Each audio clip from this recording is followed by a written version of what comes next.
Boa tarde a todos, me chamo Eisel, sou estudante de fisioterapia do 8º semestre da instituição de ensino Unijorge. Hoje eu estou aqui com o nosso querido mestre Ícaro Montenegro.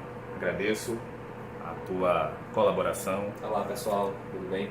Uma fichazinha breve do nosso mestre, fisioterapeuta há mais de 15 anos, especialista em UTI pela Sobrafico Fito, coordenador de fisioterapia no Hospital Municipal de Caetité e coordenador educacional do grupo Intensifísio. É isso mesmo? Isso aí. Poderia render mais, mas a intenção é a gente dar uma diminuída aqui no tempo, porque o tempo do homem é caro. Vamos lá, mestre. Primeiro questionamento. Lembrando que esse bate-papo é um bate-papo pensado na área de pacientes com pós-trauma, síndrome pós-trauma em UTI, na unidade hospitalar como um todo. Eu inicio te perguntando, assistência à saúde de pacientes graves melhorou muito nos últimos anos, levando um número cada vez maior de sobreviventes após tratamentos em unidades de terapia intensiva.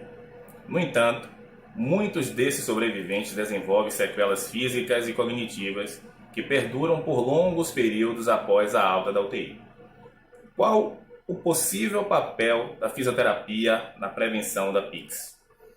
Bom, esses pacientes que desenvolvem a síndrome pós-UTI, que é uma síndrome que recentemente foi diagnosticada e tem os impactos bastante importantes no prognóstico e no desenvolvimento no pós-alta desses indivíduos, trouxe bastante necessidade de toda a equipe multiprofissional, seja ela psicólogos, nutricionistas, farmacêuticos, assistente social e fisioterapeutas, juntamente com fonoaudiólogos, mas também o fisioterapeuta, no sentido de identificar aquelas possíveis disfunções em determinados órgãos e sistemas que os pacientes estavam apresentando.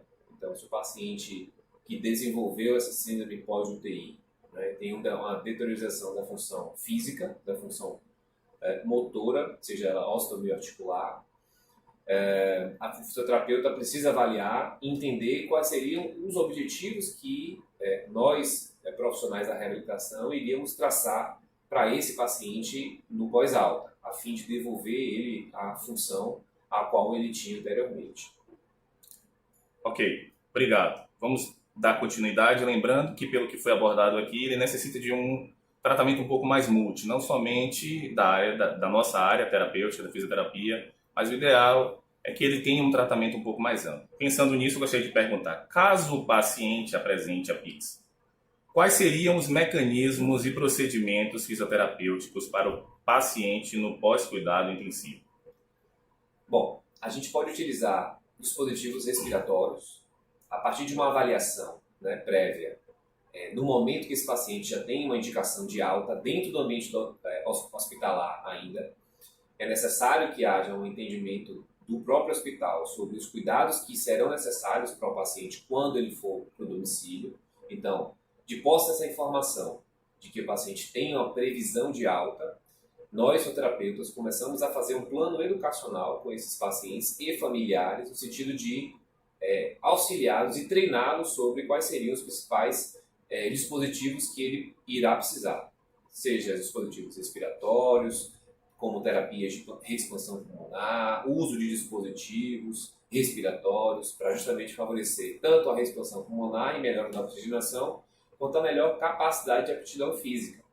Do ponto de vista motor, a avaliação ainda no ambiente hospitalar com uma previsão de alta, através de escalas e índices, também vai guiar qual seria a melhor ferramenta para ser administrada nesse paciente do ponto de vista de reabilitação. Então a gente pode utilizar aparelhos de eletroterapia, aparelhos de mecanoterapia, halteres, caneleiras, aparelhos que vão justamente auxiliar o ganho de força que muito possivelmente esses pacientes podem vir apresentar em virtude do tempo de internamento.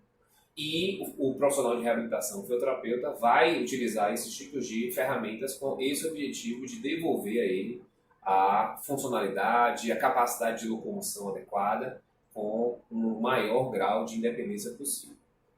Maravilha. Lembrando que você iniciou agora, falando sobre algumas estratégias, alguns dispositivos, e eu tenho uma dúvida, essa é minha pessoal. Quais estratégias são passadas para o paciente realizar no seu dia a dia para evitar uma possível PIC? Perfeito. Quando a gente sabe que a PIC, né, a síndrome pós-UTI, os cuidados pós-intensivos, ela não vem da noite para o dia. Ela acontece de maneira gradativa, gradual. Né? O tempo de internamento desses pacientes é um fator preponderante para o aparecimento dessa síndrome. Né? Então, cuidados relacionados à humanização, pensar que esse paciente, né, que está atualmente sendo um paciente, era um indivíduo que tinha possivelmente uma vida completamente normal. Então, do ponto de vista fisioterapêutico, né, de reabilitação, colocar esse paciente numa condição e perguntar a ele, né, o que ele gostava de fazer no ambiente domiciliar, no seu ambiente domiciliar, para dentro do hospital ainda a gente conseguir ali adaptar essa rotina que já era muito bem estabelecida no ambiente domiciliar, para que no hospital a gente consiga fazer e minimizar essa síndrome, né, essa deteriorização, tanto da função física, né, da função osteoarticular, quanto da função respiratória. Então, basicamente, as estratégias que a gente usa é melhorar a comunicação, tanto com o familiar, caso o paciente não seja capaz de se comunicar, quanto com o próprio paciente, para a gente adaptar ao máximo dentro do ambiente hospitalar o que ele já fazia lá no ambiente domiciliar. Acho que basicamente seria essas estratégias. Obrigado, professor Ícaro. Eu gostaria de agradecer o senhor pelo tempo, pela presteza, por estar sempre disposto a participar dessas ações, ainda no período em que nós estamos na faculdade, pós-faculdade. Eu gostaria de deixar um agradecimento meu pessoal pelo seu desempenho, pela sua didática. Agradeço por tudo que o senhor tem feito, pela desenvoltura, por ser uma pessoa aberta e comunicativa. Agradeço por ter trazido as suas informações e ter respondido os nossos questionamentos. Muito obrigado. Para mim é uma honra, Enzo, porque a gente, quando entende que nossa missão, né, nosso propósito é cada vez mais formar bons profissionais, então se a gente não servir de exemplo, né, bons exemplos, trazer bons exemplos para as pessoas que estão, né, formando, nunca a gente vai conseguir ter ali bons profissionais que tenham bons exemplos. Então, é uma missão mesmo de vida que eu encaro, né, para a gente poder sempre capacitar e ajudar essas pessoas a tornar, né, profissionais capacitados, qualificados e muito mais, humanos. Okay? Então, para mim é uma honra estar com vocês. Fecho a agradecer. Muito obrigado. Valeu.